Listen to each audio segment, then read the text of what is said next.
these American playoffs for the Star Ladder series. We're going to see potentially in this game, are Archon Dota going to move on to the finals in Minsk, Belarus, or are we going to see compLexity pull a comeback? I'm Lyrical Dota, joined today by TraLF. How are you doing today, sir? What are you hoping and expecting to see in this game two here between these two sides? Oh, goodness gracious. Ladies and gentlemen, sometimes these things do end up happening Oh, throughout the whole course. Are you there? I'm Hello. back. I was still muted on Skype. Got it. I'm glad you spoke right away because otherwise, sometimes I'll speak and there'll just be a long pause. I instantly knew I was stupid and muted myself. It's all good. Don't even worry about it. But no, I'm hoping for. I always like seeing different drafts from between game and game. I don't like seeing the same stuff. And we do see an Undying ban right away here from compLexity. Go with the Slardar here for themselves, as well as the Quap ban in the first phase. Okay. I think this just screams that they've been scrimming against them and they've been picking up the Quap a lot.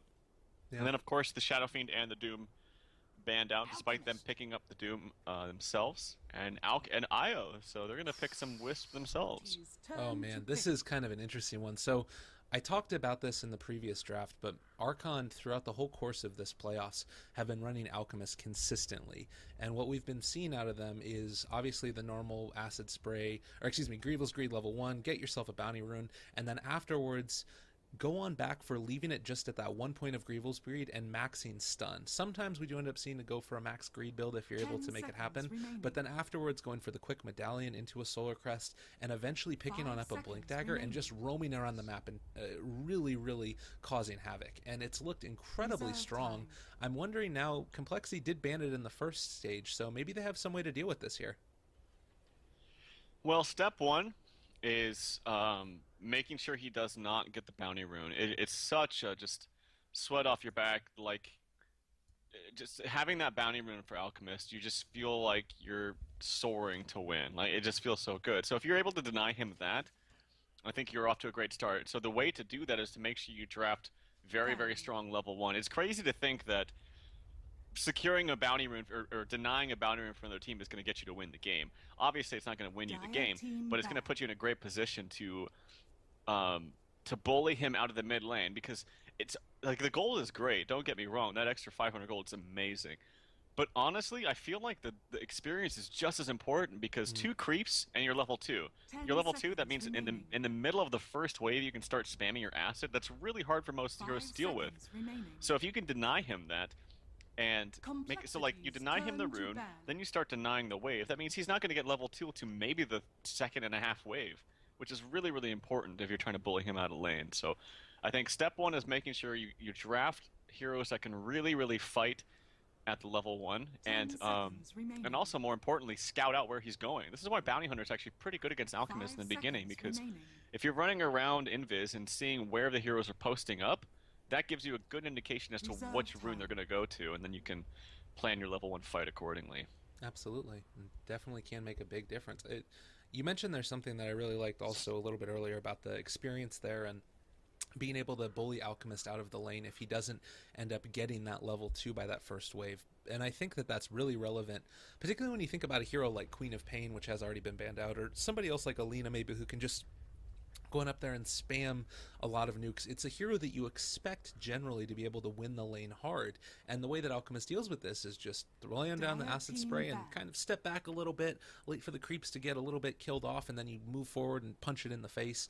And to me, like, that style of play is so frustrating to go against that if you're able to deny that through the first 1 or 2 waves, Alchemist is just really difficult to deal with. I also want to mention here that compLexity end up going for the Ancient Apparition pick, and I think that this hero is obviously great against Alchemist, but it requires you to be able to deal with him through the first until Ancient Apparition gets his levels, essentially, because it's a late game counter, but the early game is really what you need to do to shut down Alchemist, I feel like. That's a really good point. Yeah, I completely agree with that. It's not just you pick Ancient Apparition and be like, haha, checkmate, Alchemist pickers. You got to get to that level 6 first. So I think I still go back to the point that it's extremely important that you are ready to fight level 1. Slardar's perfect for that. Ancient Apparition's very good with the Chilling Touch. I just want to also point out that they've banned out 3 out of the 5 heroes that Archon just ran last game too. Undying, the the tiny, or sorry, they picked on Dime for themselves, didn't they? 5 seconds remaining. Yeah. The tiny and the Bat Rider too are banned out. I'm forgetting already. Reserve time. I mean, it all blends together. It's No, all they good. didn't. They didn't pick the Undying. I'm so stupid. Yeah, all these games are kind of blending together. It was complexity, I think, that ended up running the Undying last game. Actually, That's right. Yeah, Well, they banned out the Tiny and the Bat. I know that those two heroes are at least playing for Archon. definitely. But yeah, I'm interested to see if Complexity do go for like the Bounty Hunter. I know they love to run it. I know that Z-Freak loves to play it.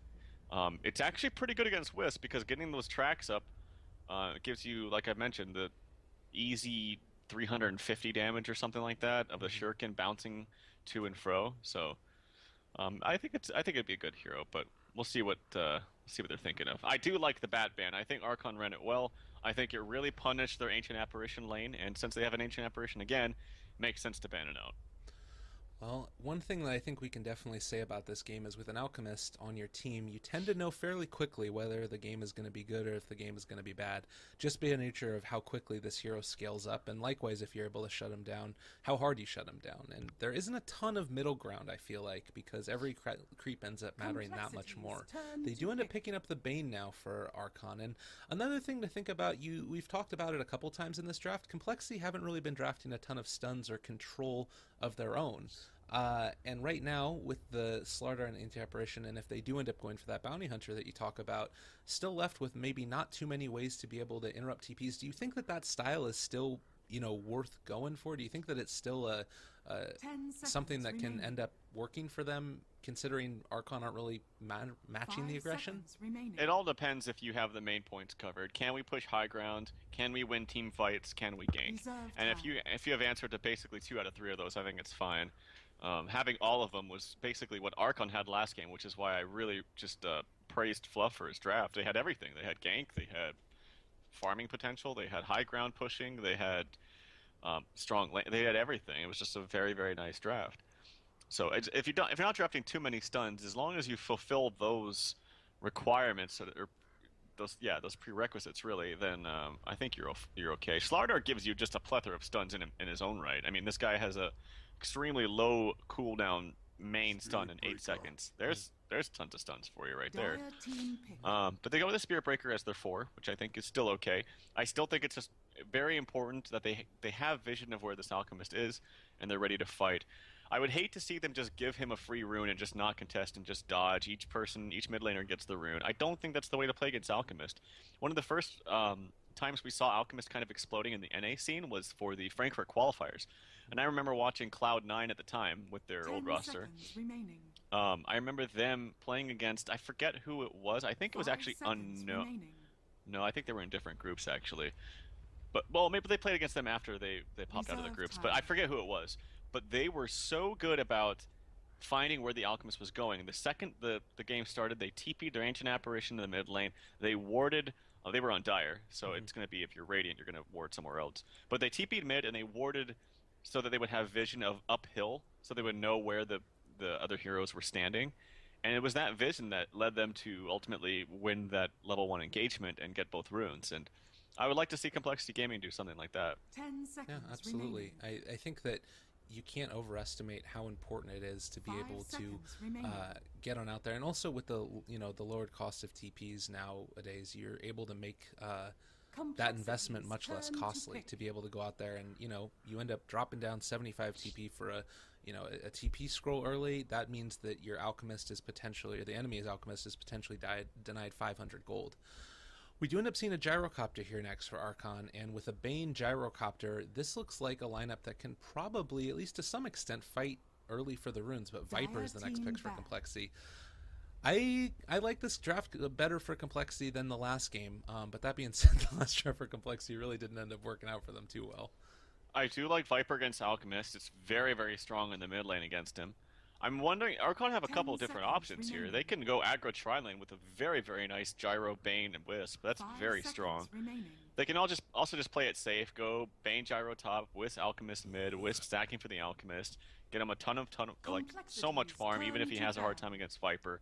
And then some kind of strong off lane. That's the more safe route. That's the more standard route. That's what I expect them to do. But whenever I see a Wisp gyro, I think of old Cloud9 with Eternal Envy, Mm. and they would always just go aggro tri-lane, and they won every single time they did it. Even if they died once or twice. They actually banned out the PL, and Dire team pick. that's a kind of interesting ban. Huh. I guess maybe with their offlaner here, we'll see in a second what it is, but potentially a hero that doesn't deal super well with him. And I think that probably also, I guess in my estimation here, you have a Spear Breaker that might be running a sort of dual offlane here with the Slardar, and then an Ancient Apparition as the support, so you want to be able to ban out a hero that can sort of sustain and lane a little bit effectively. Brewmaster going to be picked up this time around.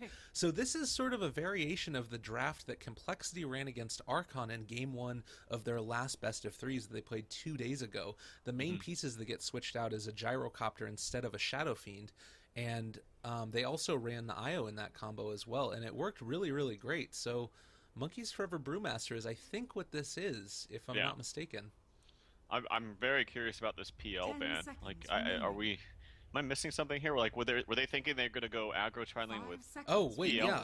Okay, no, I'm tripping. I thought that was Archon banning out the PL. I don't know why compLexity banned that. Sorry.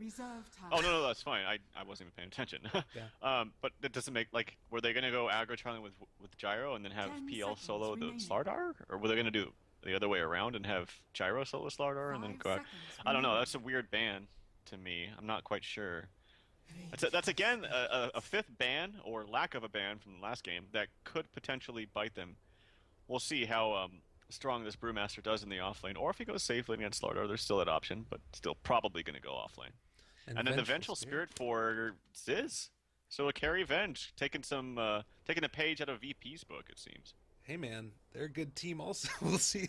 I'm really curious. I want to see what they have coming up their sleeve here. It's a lot of minus armor. Also Viper, we talked about it in the first series of the day, that Nether Toxin being able to double down on that amount of damage. It's not against a Huskar this time, but it's again against an Alchemist, a hero that can sometimes sort of fluctuate between that life and death point if he ends up going for something like that armlet. But I do think that it's probably going to be an early medallion out of Alchemist. I've been known to be wrong, but he's picked that up, I think, in the past 5 Alchemist games I've seen of him, all 5 games. It was, I call it like the Miracle build, because Miracle started doing it at Frankfurt when everyone was rushing the Radiance, which Radiance is still good in some situations, but man, when Miracle was doing this, the Tread, Solar Crest, SNY Blink, it worked every time, and it didn't seem like there was a situation where it was bad. Like, it seemed like it was always viable.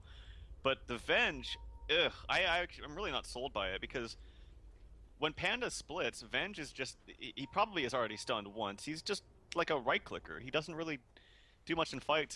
His range is quite low, so he's almost essentially a melee hero going up against Call Down, going up against the Panda split, going up against the goo coming out from the Alchemist. I'm not a fan of this Vengeful Spirit last pick. Well, time will tell what ends up happening. It looks like, at least for now, they're ready to trade off runes, something that you were not too fond of before.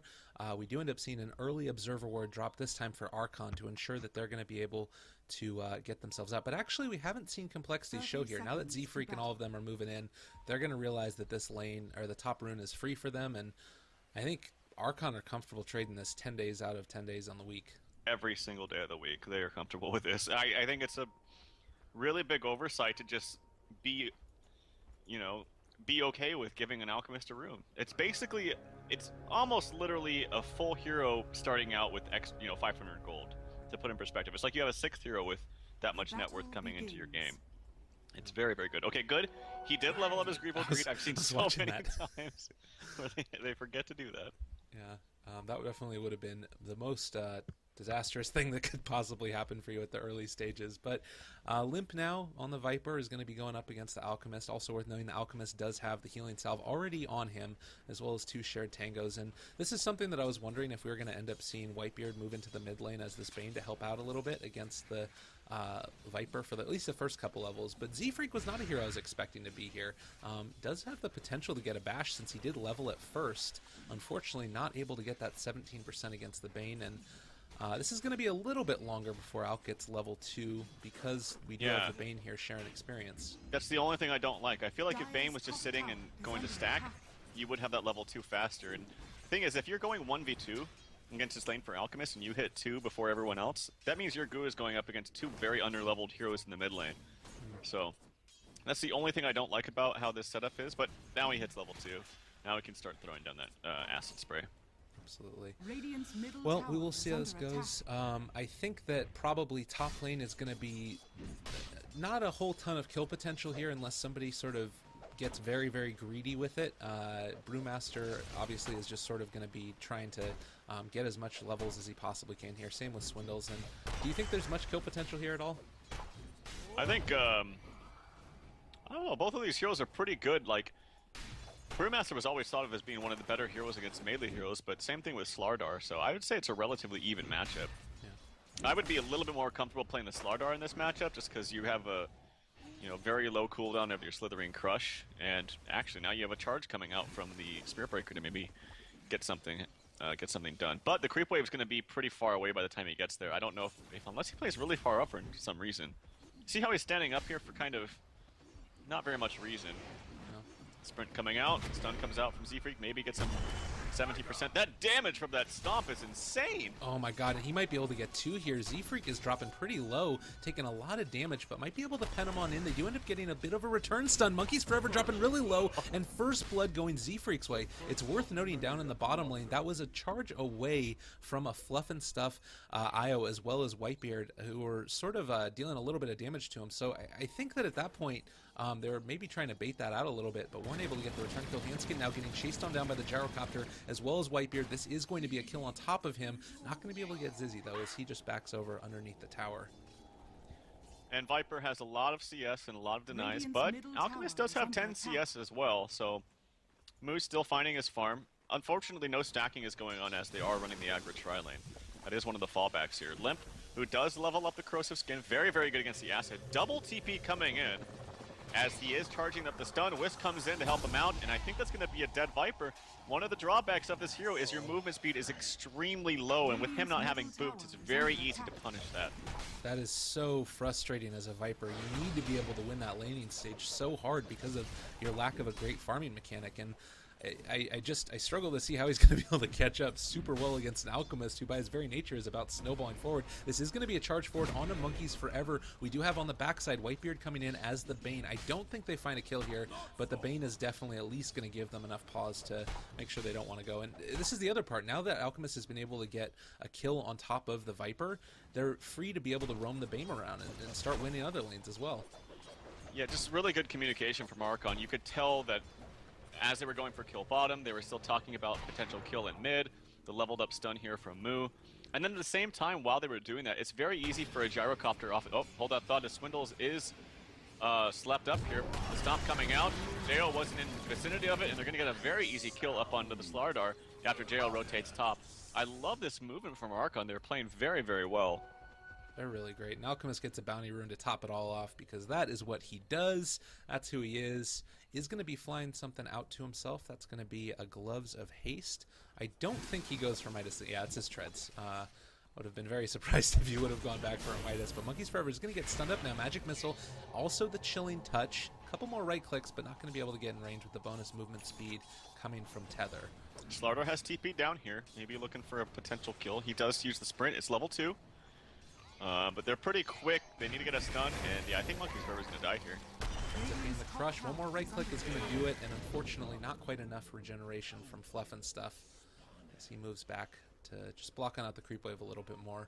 500 gold swing at the end of that day, and Io has been a part of 2 kills, so he's getting a bottle on top of the magic stick. Io's actually relatively decently farmed compared to the other supports here. Yeah, and let's see, Swindles is trying to rotate. I think he's trying to scout out if there is stacks, but there's actually none here. So that is the only drawback here for Moo. But he's got that 1 kill, even though he's got 14 CS. Look at his farm. You don't expect this out of 14 CS coming up from your mid laner with Treads, Bottle, TP, and almost level 6. Yeah, it's just silly. Alchemist is a very, very good hero. As we charge up top. Charge, Gyro, they're going to cancel it on off. A little bit too deep there for them, as also Bane was in the area. Mid lane, maybe going to be able to make a jump here on top of the Viper yet again. They do have the stun charging on up. They're going to throw it out, but Limp is just going to back out. was just barely close to being able to get gone on, as he got the bonus attack speed coming out from Mu, as well as just, of course, the natural minus armor that comes out on top of the Viper. And that's one thing that Viper can struggle with, I feel like, a little bit at least, is if you get the minus armor down on top of him, he doesn't have the highest HP in the world. He relies a little bit more on corrosive skin, I feel like, to deal with it. Yeah, that's a really good point. And even then, the corrosive skin is great, but when your HP numbers are low, it doesn't save you that much. I hear a haste rune being popped by Fluff and Stuff. He comes down, helps out Monkeys Forever. There is a salve being popped here from Handskin, as well as a courier running through them. But it will be safe and sound as it delivers some wards, and I think boots or something. Oh, haste rune. Oh, Z-Freak actually goes through. His charge is going on to Monkeys Forever. He's so close to level 6. Quite going to be able to get it, but the TP on in, they're going to be able to get here. Fluff and Stuff is going to fall. We also have Alchemist in there. 4 heroes coming in here. I think that Z-Freak is going to die, as Monkeys Forever does also have another stomp in 3 seconds. He's got a charge if he can find the target. Maybe a sleep. Bane. Whitebeard runs in front of it, unfortunately. He does get the sleep. Very nice. Yeah, just going to be able to pick that one off there as well with the Rocket Barrage. Nicely done to finish him. And It is bottom 5 lane. heroes, though. Yeah. It was a lot committed for that, definitely. Net worth is only a 2. I mean, it's an even trade, but you're farming right now on the Vengeful Spirit, while you end up having to move the Gyrocopter all the way on over to the mid lane. I hear a call down somewhere. Oh, it was mid. Just a zoning call down, as we call it. Get away from me, Viper. That's what he says. A charge on top of Whitebeard. They don't have these camps stacked up, but maybe that's what we're going to see in a couple of minutes here for JO. I think that they cancel out that charge on Whitebeard, just trying to get back to lane a little bit more quickly. Let's take a look at where we're sitting right now. It's been a bit of action early on, about 7 kills in under 8 minutes. We do have just about a 750 gold lead into the favor of Archon, as well as an experience lead of 1,000 going to compLexity. Jumping forward, Swindles is going to run away from the combo of the Gyrocopter as well as the IO, and then TP out of here before things get a little bit too dicey. And Mu, unfortunately, is ended up getting his rune denied, and now they're going to be able to make Handskin pay for it. Take this, they say, as he just ended up taking that away from him. A nice little bit of gold going back the way of Alchemist, who has been able to pick Sean off his medallion. Yeah, he's just off to such a great start. Viper, he did very, very well in the mid lane, but not good enough. Not good enough to where he can start taking over a game. He really needs his mech, and you see the damage is so easy to get all these denies with this Nether Toxin, but Alchemist is Alchemist. He's going to find his farm elsewhere. There's a charge up top. There's a call down actually very, very nicely timed from Z-Freak, or onto Z-Freak. I think Z-Freak's just going to fall. Swindle's also dropping pretty low. They do end up getting the cold feet on JO, but with the clean touch, Balls in the face. Get him! No, not going to be able to make it happen. The swap on back, Fluff and Stuff is going to charge on forward with the tether to get out of there, but still ends up falling in the end to the Vengeful Spirit. Another TP on in. This is going to be the Brewmaster. Should have level 6 at this point, as we do get the charge. Okay, no. We're not going to be able to find it. So leaving it alone for now. A 1-for-1 trade. Spirit Breaker for IO. Not the worst in the world. Yeah, pretty even, and it actually favors Archon because it was compLexity responding. And that's your hard carry Venge that has to rotate up there. And they aren't able to transition it into a tower push. No tower damage, really. They're just biding time now for the Brewmaster to get his Blink. And then Alchemist to, get more items for him. The Gyrocopter, whatever he needs to get. He's actually going to TP bottom and just farm that lane, it seems. Yeah, Fluff and Stuff is getting a little bit initiated on by Z-Freak. Z-Freak trying to get fresh with the little ball of light, and here we sit. Gyrocopter. In terms of this build, do you think that it looks like he's going straight for a Sanjinyasha maybe, considering he's picked on up the Belt of Strength? What do you think about the item choice of, potentially going for a Drums first versus this type of build? I'm going to charge there's an invis. I love Drums on Agi heroes because there's a missed a kill. Shoot, there's action everywhere all of a sudden. But the damage output, I will say, despite me not really caring for this Vengeful pick in the whole scheme of things, the synergy between Venge and Slardar is insane. The amount of negative armor you give with the extra amp damage from the Vengeance aura is just insane. So those two are very, very nicely comboed together, but we'll see if it is still relevant as we approach the mid-game. Viper Strike on top of Fluff and Stuff in the bottom lane is going to stick a charge back up and then try and TP out. Look at the damage coming out from this Gyrocopter. It's just so much. and they're able to turn back around what was a gank from an invised up Viper as well as the charge, and they just find that kill. Now Monkeys Forever is going to get a little bit of a return here onto Swindle. They do end up getting the crush as well as the swap back, but now you're potentially a little bit caught out. We do have the Brew Split if they want to commit it, and not waiting for that one. They're going to back on out and leave it alone for the time being, hoping to find that Blink Dagger, as you mentioned, on that Brewmaster before they commit anything further. Yeah, it'd be nice to also get some levels up onto Whitebeard as he just hit level 5. There is an Ancient Apparition Ice Blast here with the charge. Someone's looking, and it's actually just going to pop the Panda Split, and they're just going to run away. Can he catch somebody? He does get the Yules up. I think they need to bring more members of Archon up here, and here comes JOT being up with the Gyrocopter. End up committing the Rock Toss as well. He's going to get lifted again in a second if they want to. Actually doesn't have enough mana. 7 more seconds before he has enough for that, and now the Brew Split is over, and they end up having to sort of stare awkwardly at each other in the top lane, as actually the farming really right now is great across the board for the rest of compLexity. They're spread out very, very well. I think that they're going to lose a tower for it, but it's kind of almost worth it. You're sort of making the rest of this group up a little bit together. They do end up bringing on back Moo a little bit. He's separated from the herd. Might go down. The A-Blast is well committed, and now Archon suddenly are in a bit of a bind. Jo is pretty low, and they're going to charge on in after Fluff and Stuff. They end up getting the bash onto the Gyrocopter, and he ends up falling. Now Fluff and Stuff is going pretty low. No Brew Split. Oh, they don't quite hit the crush as they do get the turnaround. There's going to be a lot more damage coming out, and Limp is just a beast in these fights. Monkeys Forever is going to fall as well. This is going to be 4 heroes here and a tower to back it all up. Jeez, well, the damage output there is real. The really nice swap on Avenge, and I think that I think what happened is the tether happened already, and so they knew that if they were able to just focus down on one target, namely the Alchemist, that they wouldn't have the tether ready to save him. And Alchemist just was not, despite having the Solar Crest, he dies so super fast. I don't think they missed at all either, and really caught him off guard. Nicely played there from Zissy. Absolutely. And we also have on the Vengeful Spirit drums getting picked on up.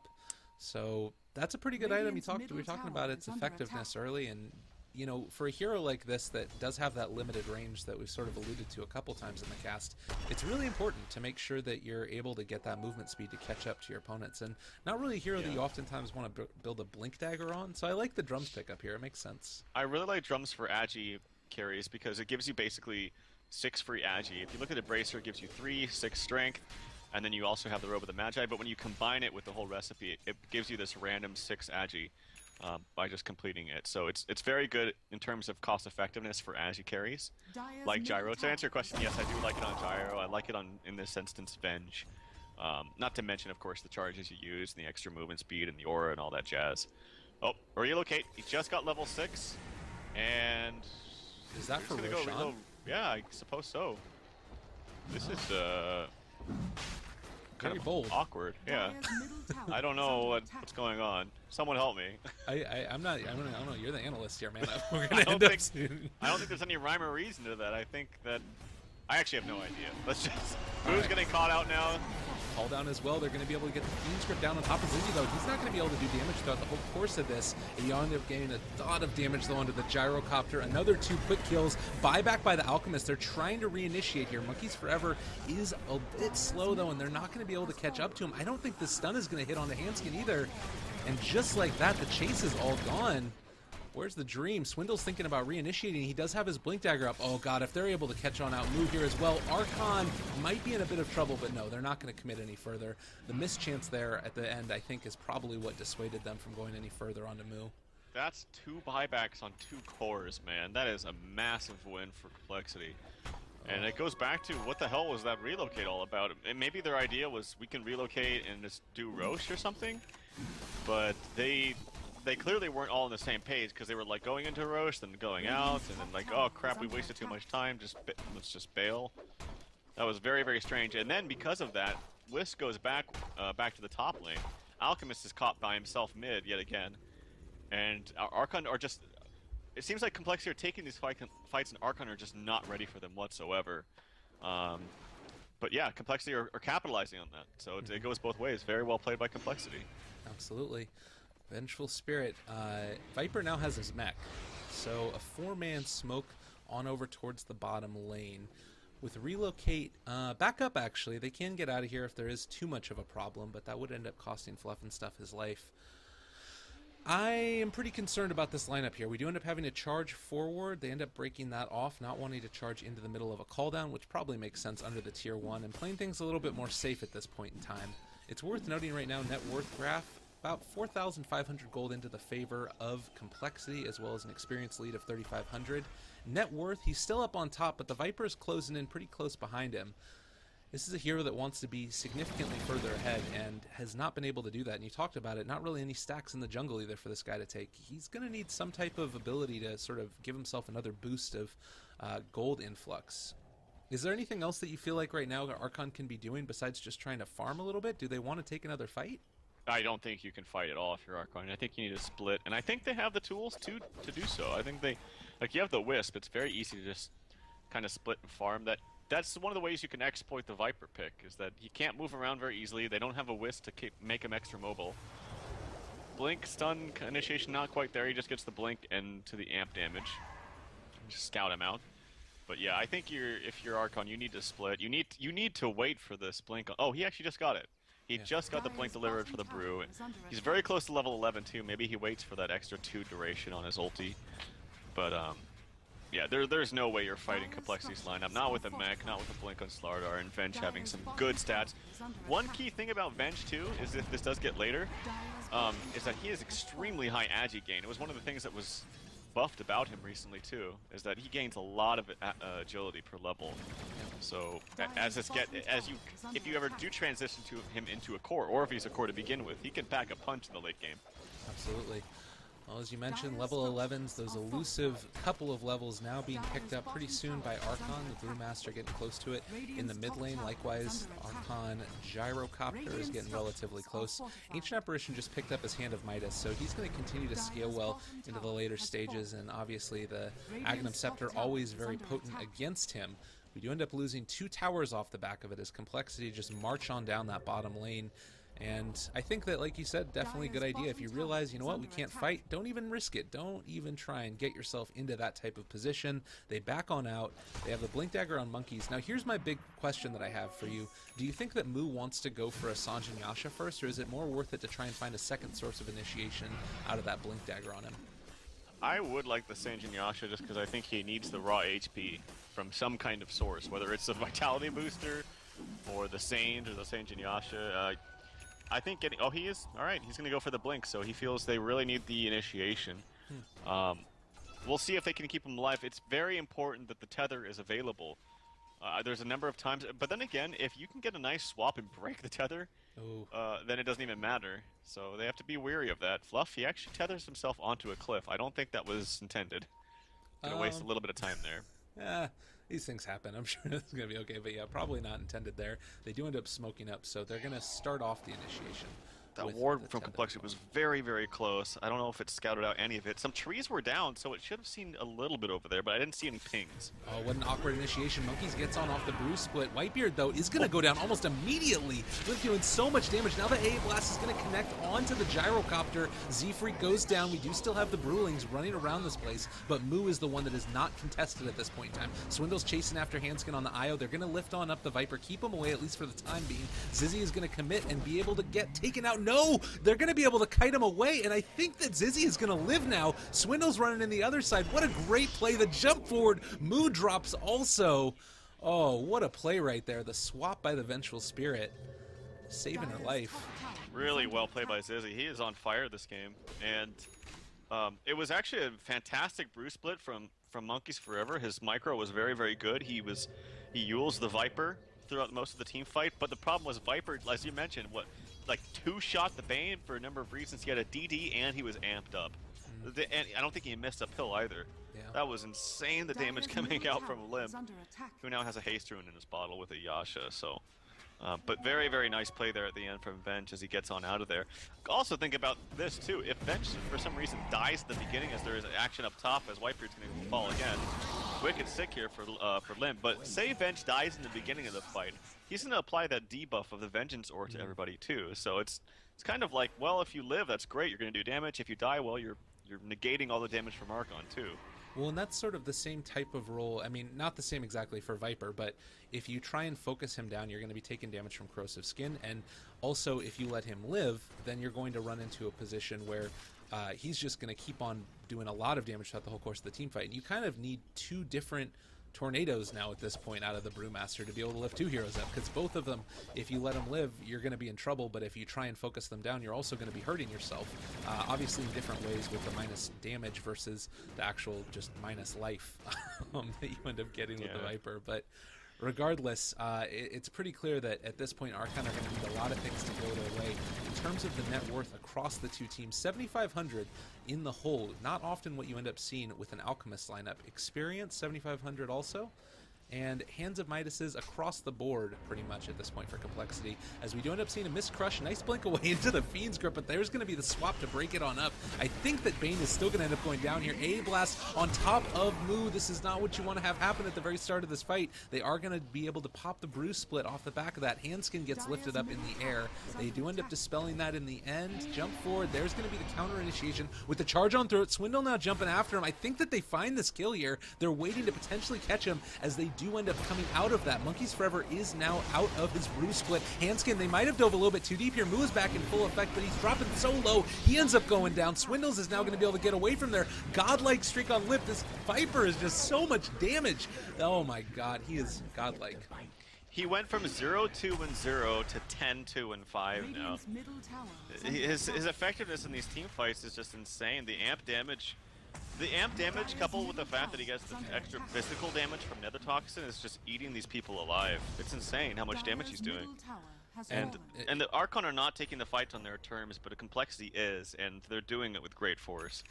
I thought for a second there was a chance with the Brew lift on up and the reinitiation again, but it's just they have too much damage right now, and while they don't have a ton of stuns, they're making sure that they land them on the proper targets each and every time. You saw the Crush there connect the second time through. The first one was a little bit of a misplay, but still, it's just so important. Viper now also has his mechanism, or excuse me, his Manta style, so you're going to be doing that much more damage with all the illusions. Zizzy with the Vladimir is offering everybody's life stealing. It's just a great time, and I'm not exactly sure how you get back into this game at this point for Archon, because he doesn't seem like you can 5-man into him anymore. It was the same idea as it was 10 minutes ago. They needed to just dodge fights and split, try to get some items up onto the gyro. They were taking a lot of fights before the blink happened onto the Panda, and then when Panda got the blink, I mean, Monkeys Forever has been playing these Panda ultis pretty well. But they're just down too much net worth that it doesn't relocate top lane. They're going to be able to catch on the Handskin, but the charge on through on Z-Freak. Moo goes down yet again. All right. Oh, it's not what you want out of your relocates. Uh-oh. Z. All right.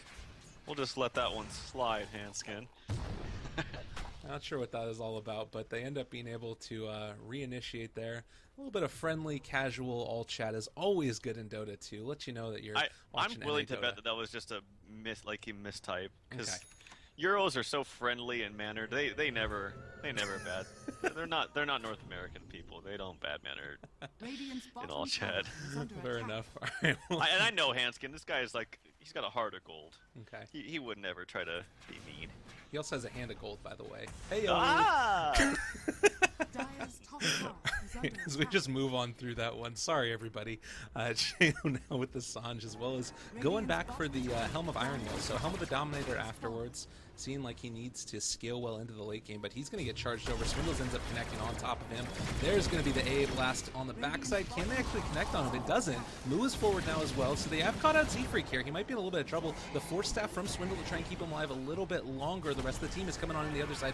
Worth noting that Zizzy is separated from the rest of the squad, not being able to deal as much damage as they want, but Vipers come on in. That's going to be a kill for him. Meanwhile, we also see Gyrocopter take on out the Spear Breaker. So can Limp do enough damage here to take on... Oh my god, just look at him fall. They end up being able to get the kill, but they still do end up killing off the Vengeful Spirit. 960 gold going the direction of Brewmaster. Moo back in the middle of everything. He's able to take on down the Ancient Apparition, but Limp is still here. What are you going to do against this? There's the relocate, trying to keep Moo alive. Can he survive one last hit? Is it going to be enough? No, Moo is going to be able to get out of there. It does look like. Now trying to reinitiate onto the DD'd up Viper. Buybacks across the board, 4 of them so far in this fight. They're trying to catch the stun. Do end up getting it onto Limp. He's dropping really low. There's going to be the call down. If if they can get this kill, it's so much gold going back their direction, and he does finally fall, but it's the Aegis still there. He's not going to be able to kill it. Well, maybe they kill him a second time also. They've committed a ton. I think that they get the second stun, and he does go down. No man to dodge is going to be enough. Oh, Slardar just killed himself! Oh no, he ran in, he was trying to blink in. He had no health to begin with, and he got hit by a bunch of balls. Oh, he lives with 5. No, he died in neutrals! He was gonna be fine! He was gonna be fine! He lived with 5 HP after the urn. Oh no. Well, it didn't really matter too much, but, as you mentioned, that's 1,200 gold bounty. Oh, you know what though? Jo bought back, I think. So he gets like none of that bounty. That's really frustrating. It says he gets it, but he doesn't. That's really bad. Ooh, he would have loved to get that on a different hero, but that unless the buyback gold thing, whatever you call it, the penalty went away. But I think maybe it did go away. There was quite a bit of time. I could be wrong. He has a decent amount of gold now, and he does also have the courier flying out to him. It's going to contain... Okay. It must have just gone away. Oh, Fluff and Stuff's going to go down here, I think. Oh, dodging away from the Ice Blast. Nice play there. Not sure if that was intended or not, but let's say it was. Yeah. It's actually, it wasn't an item. It was just a TP coming out to Jaya, so he didn't get the extra gold from that. Just yeah. That's frustrating. Yeah, because like he's had these items for quite some time, I think. So maybe it was like just about to wear off. I don't remember. I wasn't really paying attention because I didn't think that they were going to get that kill twice, but they did, and that's... Oh, that really, really sucks that you don't get that huge bounty. So the plus side of this is that they were defending around a tier 2, or where the tier 2 was before. So they didn't lose racks off the back of that, but they still had to commit 3 buybacks to win a team fight. And it's worth noting the Spirit Breaker did buy back in that engagement as well. So I think that they're in a decent spot. I mean, let's take a look at net worth across the board. Still 15k gold lead for complexity. But I don't think that Archon are out of it by any means. It's a less big lead than we saw in the last series, the last game rather. There's a jump forward on his Izzy. That's going to be a connection as well as a jump forward. He's going to be able to get out of there, I think, maybe. They still land the stun on top of him, but the A-Blast is on loose, so he's not regenning. Z-Freak is on top of him. Does he end up being able to get enough regeneration? No, he ends up popping. Now we end up seeing the Gyrocopter take out the Venge, though. They've committed the Brew Split for this, and it looks like Z-Freak might be able to get away. They end up dropping the Sentry for him. Oh, God. Limp does so much damage, but they lift him up into the Yule Scepter. Fluff and Stuff dropping low. They are now no longer in Brew Split form, so Swindles is going to be able to walk away from this one. They're just kiting them all over the place. I think they need to get out of here, though, because Viper's coming in, and now they're going to be able to maybe get the kill. Oh, God, the Mechanism comes in last second, and that's going to be it. Swindles ends up getting godlike streak off the back of it. They're charging forward, wanting a little bit more. If they can possibly find Fluff and Stuff, he has that amplified damage on top of them. No another strike for another 30 seconds, but they do still have the urn if they want to use that, and Fluff and Stuff able to tether away last second. Man, the Viper plus Amp of Slardar is just insane. I wonder if we're going to see this combo more and more. Just the damage output's insane, and the thing about Viper too is he doesn't really build as he's starting to now. But before, up to this point, he wasn't really building any damage items whatsoever. He was just building tank and maneuverability with the Manta, being able to get out of things. Wasn't any damage sources whatsoever. It looks like probably an MKB now to get rid of all this annoying evasion from the side of Archon. Definitely. And when he gets that, it's going to be even scarier, but it's a really nice combo, this Amp plus Viper. So it looks like now Alchemist is going to try and commit to the next item, which is a AC, as we do see Monkeys Forever get charged and then it gets canceled. I feel like at a certain point it's really hard to transition from the sort of fighty build that you usually see here out of Alchemist to go into something more along the split push where you have the Radiance and Octarine Manta, all that stuff. Is there ever a point where it's worth it to go back for those items, or is it just more, oh god, Fluffy Stuff is going to get jumped on here, and I think that he does end up falling. They do tether away, going to be able to, oh, that was a little bit of a misplay, but Whitebeard still ends up falling, and Spirit Break kills off Io. They're diving tier 3s at this point. Moo has the debuff. They're going to kill him off a second time. Regeneration is not going to be in full effect, as Jo's going to end up falling. BKB is up on Swindles. So much damage. Z-Freak might end up falling, but at what cost, honestly? You've lost 4 other heroes. Buyback status on the rest of your cores is only on the Brew, who might end up actually going down here. I think that he gets away on the Earth Golem, or the Earth Panda, but still, what's he to do? Nothing. His splits down. He actually does have a BK. Oh wait, no, that's Ven, just BKB. I was looking at the wrong hero. But tons of damage going to be applied to this Rax. Definitely going to be 1 set, might even be 2, depending on how fast they can take this. Hanskin, he's got his Ags, and like after this fract, he's gonna have his Ags basically. They jump Like on initiation, forward. unfortunately, doesn't hit. As he sleeps himself to set up the stun. Here comes the AA Blast to relocate out to save the Bane inside of his own base. That's when you know things are bad.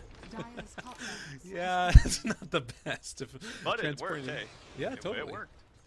And I think that they need... That's actually probably going to save the second set of racks for him, too. I think if they kill the Bane there, they might feel comfortable with without any real control coming out from Archon to be able to go for that.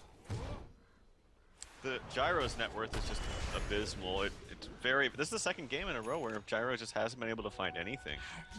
HOTD and Sange at 31 minutes is just... Oof, not where you want to be, for obvious reasons. Monkeys Forever, he's charged. He's got a ton of gold onto him. Is he gonna go for a Radiance? He has a relic. I mean, I don't think it's a rapier, but stranger things have happened, I guess. It's kind of cool. What do you think about that? Well, it's interesting, to say the least. I don't know.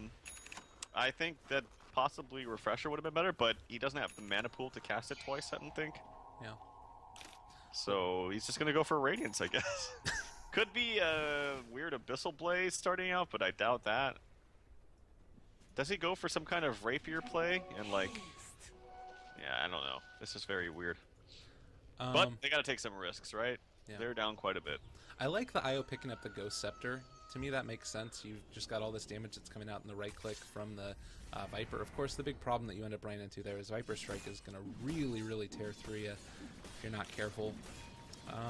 Alchemist still a ways away from being able to pick on up the AC, and it looks like they're just going to wait for Roshan. And it is a long Rosh timer. BKB up now on Vengeful Spirit. They're really getting all the pieces just to be able to siege on up this high ground here in a couple of seconds. And it looks like Swindles is going to feel comfortable enough to go for it and jump onto Moo. A Blast is going to connect the debuff, and I think that he ends up falling. Very, very, very easy pickoff. Moo, it's so tough because you need to be able to push on out there and farm, otherwise you can't catch up. But if you push out there and farm, they have lineups that can push that and, you know, make you pay for it. They are going to be able to know that this Radiant Observer Ward is in their base, but I don't think they can move forward and even try and kill it off without getting killed. Swap out, coming on to Jo, and he's just dead, I believe. Very, very easy. No buyback on him, no buyback on the Alchemist. This basically comes down to a brew split, and two supports. I don't think they can fight this. I think this is going to be just game. He sells his Vlads to finish the Radiance. That's the dream. We'll see if that's what it is. He does end up sold his boots. Why not? Who needs boots? I got a Blink Dagger. I am a brew. Take the Radiance burn. Feel it, everybody. They're going to end up doing a lot of damage to it, though. Oh, God. It's so sad. The Radiance is still there, though. GG, well played, ends up getting called. Archon lose Game 2 of this series. So we're going to be going on to a Game 3 in the Grand Finals. Thankfully, this time Twitch did not crash on us. Thank you guys for joining us. TraLF, thank you for being a knowledgeable, wonderful person. Any thoughts as we move forward into this next game? We've seen a couple of pretty stompy games so far. I think this game is very encouraging to the Viper pickers out there, if any, because what happened was the opposite of what you typically see happen with a Viper, which is you snowball, you destroy your lane. Don't get me wrong, he was doing well in terms of CS in his lane, but he did get pressured. And he's, like I said, he started out, this Viper who ended 16-3-10 started out 0-2-0. He was having a terrible game. His mech was coming out very, very late. But the combination between him and Slardar and the Vengeful Spirit aura, and the constant aggression from Charge is just, it's encouraging for Viper players out there, because it shows that, yes, even if you have a very slow start, you can still be a very, very big problem in the game for the enemy team. So we saw Viper banned out last game. We'll see if it's banned out again here coming out from Archon. It might even warrant I don't think they'll ban it out in the first two, but it would be curious to see if compLexity pick it up in the first two. Absolutely. Well, we'll see in just a couple of minutes here as we're waiting to move on